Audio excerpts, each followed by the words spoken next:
سلامونه جوړ تازه بخیر اختر مو هم بیا هم مبارک سه نن دوهمه ورځ ده یو ماښامې مو د کلماغ یوې جګې تپې ته راوړ او له دې تپې دا لاندې ټوله ښکلی منظر ښکاري. دا منظر ډېر معطر دی، ډېر ښکلی دی او بلا تشبیه جنتي دی. جنت به ډېر ښکلی وي اما دا ډېر ښکلی منظر دی او هما یار سره راغلي وو، هغه به هم در سره خپله د اختر خوښي او مبارکي شریکه کړي. خبره دا مې دا کوله چې د ځمکې له سطحې چې څومره سړی جګېږي هغومره هوا او هغومره فضا چې ده هغه تغییر کوي. نو دا هماغه د ځمکې له ارتفاع به دا څومره ارتفاع به دا ځای پورته وي؟ یو 1500 متره به لوړي؟ نه دا له 1 کیلومتر ډېر پورته دی. ډېر 1 کیلومتر ځکه موږ تاسو ډېر په لوړ ځای دی او ډېره زیاته یخني ده. دې ځکه لاندې موږ د خپل نري جاکټ کې خفه وو چې ګرمي ده اما دلته ډېر زیات یخ دی. خو په هر حال ښه به دا وه چې د ورځې په رڼا کې مو د دې ځای ښایست درته ښودلی وی، خو هغه به له خیره بیا شي، بیا ځل به کله کلماغ ته راغلط شو. اما زما غوښتنه دا ده که چېرته څوک کلماغ ته راتلی نو د معطرو ښایسته تنګو کوڅو، رومانټیکو کورونو او د ښایسته ښکلو رسټورانټونو چې د کلماغ ډېر مشهور دی ځکه دا ځای ټوریستي دی، ډېر زیات خلک د سیاحت چکر دپاره راځي. اما دا تپې چې د شاتو په نوم باندې یادېږي او بیا دلته ګوګل کې دا ځای 15مه شاتو ښودل کېده. زه فکر کوم چې له 1 نه تر 5 پورې مختلفې ماړۍ دلته وجود لري چې پخوانۍ تاریخي کلاوې دي، پخواني جنګي ځایونه دي، ادرسونه دي او دا ځکه په دې لوړو تپو جوړې شوي دي چې شاید له دې ادرسه دوی خپل هغه سنګرونه لا ښه ساتلی شو او دا ښار یې ښه ساتلی شو. د دې خپل تاریخ دی هغه به بیا ولولو، بیا به در سره شریکو. په هر حال ما ته ډېر ښایست خوند راکړ او نننۍ ورځ کې د وروستۍ شېبې ډېرې خوندورې وې.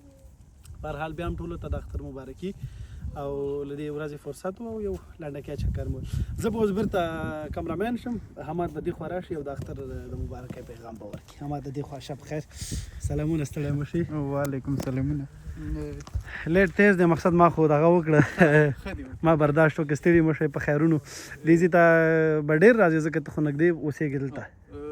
که زه اول به ووایم چې د ټولو ملګرو د اختر ډېر مبارک وي په دې هیله چې ښه اختر مو پیل کړی. که څه هم حالات لږ ستونزمن دي په وطن او موږ تاسو باندې اغیز لري، خو بیا هم اختر د خوشحالۍ لپاره دی او خدای پاک مسلمانانو ته 2 خوښۍ ورکړي، 2 اخترونه یې ورکړي د خوښۍ کولو لپاره.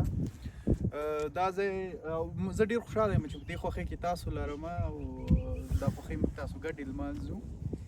دا ځای چې دی د شاتو ده، په کلماغ کې موږ افغانانو په شاتو مشهور کړي، نوم یې د شاتو دی خو بیا شاتو د شانګوا ورته وایي او یو له مهمو ځایونو هغه وخت کې چې دلته دویم جنګ جهاني و، کله چې لومړي جنګ جهاني په وخت کله چې دا خلک راغله المانیان او فرانسه یې ونیوله، په دې ځایونو کې د المان او فرانسې ترمنځ لاس په لاس جنګونه شوي. دلته شاته اوس تیاره ده، کلا ده، هغه غټه جنګي او پوځي کلا وه. دلته د دې ځای نه اوس موزیم دی، پکې هغه تصویرونه جوړ شوي دي چې څنګه به دوی لاس په لاس جنګونه کول، څنګه د دې ځایونو دفاع وکړله.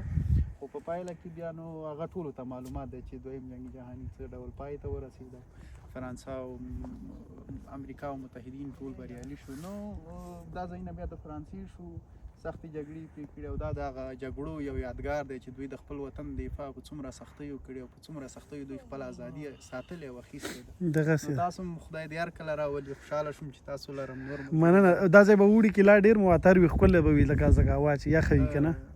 الزاس یخ هم دی خو دا ځای به لا داسې کچ ډېر خوندور دی، ډېر خوندور دی. په اوړي کې ډېر ښه هوا لري، په ژمي کې هم ډېره ښه هوا لري. نو تر دې وروسته به انشاءالله زه او ته ډېر ځایونه دي ملګرو ته یو ځای وښیو. او دلته چې بیا راوخلو چې باربکي اجازه شته؟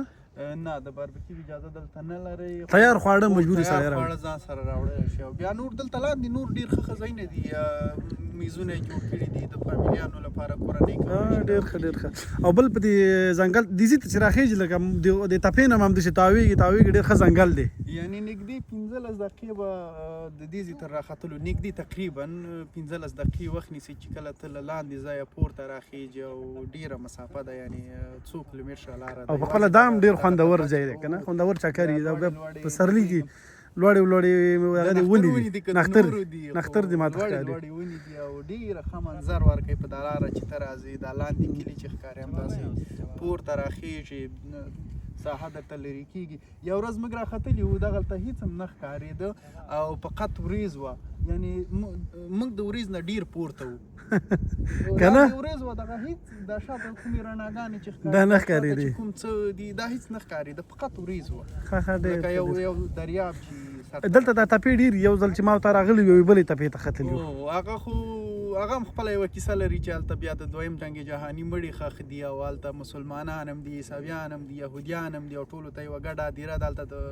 امریکا او فرانسې ګډ بیرغونه دي نو هغه هم دلته ډېر زیات یعنې په دې ځای کې الزس کې بالخصوص ډېر زیات جنګونه شوي دي دا د دفاع لومړی کرښه بیا صحیح او دا لاندې چې دا څومره رڼاګانې ښکاري دا ټول د کلماغ مربوط دي که نه دا بېلې بېل کښتۍ دي بیا کلماغ دی وینزنایم دی ماستغ یو اندازه پکې راځي نو ډېر کلي دلته پکې دي یوازې کلماغ نه دی زه یې رانږدې کوم کلماغ به دا ځای او کلماغ دغه پور ډېرې رڼاګانې چې ښکاري لږ لرې فاصله کې هغه بیا صحیح نو ډېره مننه حماد ګله سلامت اوسې بس کیسې ډېرې دي خبرې ډېرې دي او موږ فقط د غزې د راتګ په هکله جزئیات ورکړ ملګري پوه شو خدای مو رحمت وکړي راشي ټول ملګري سلامت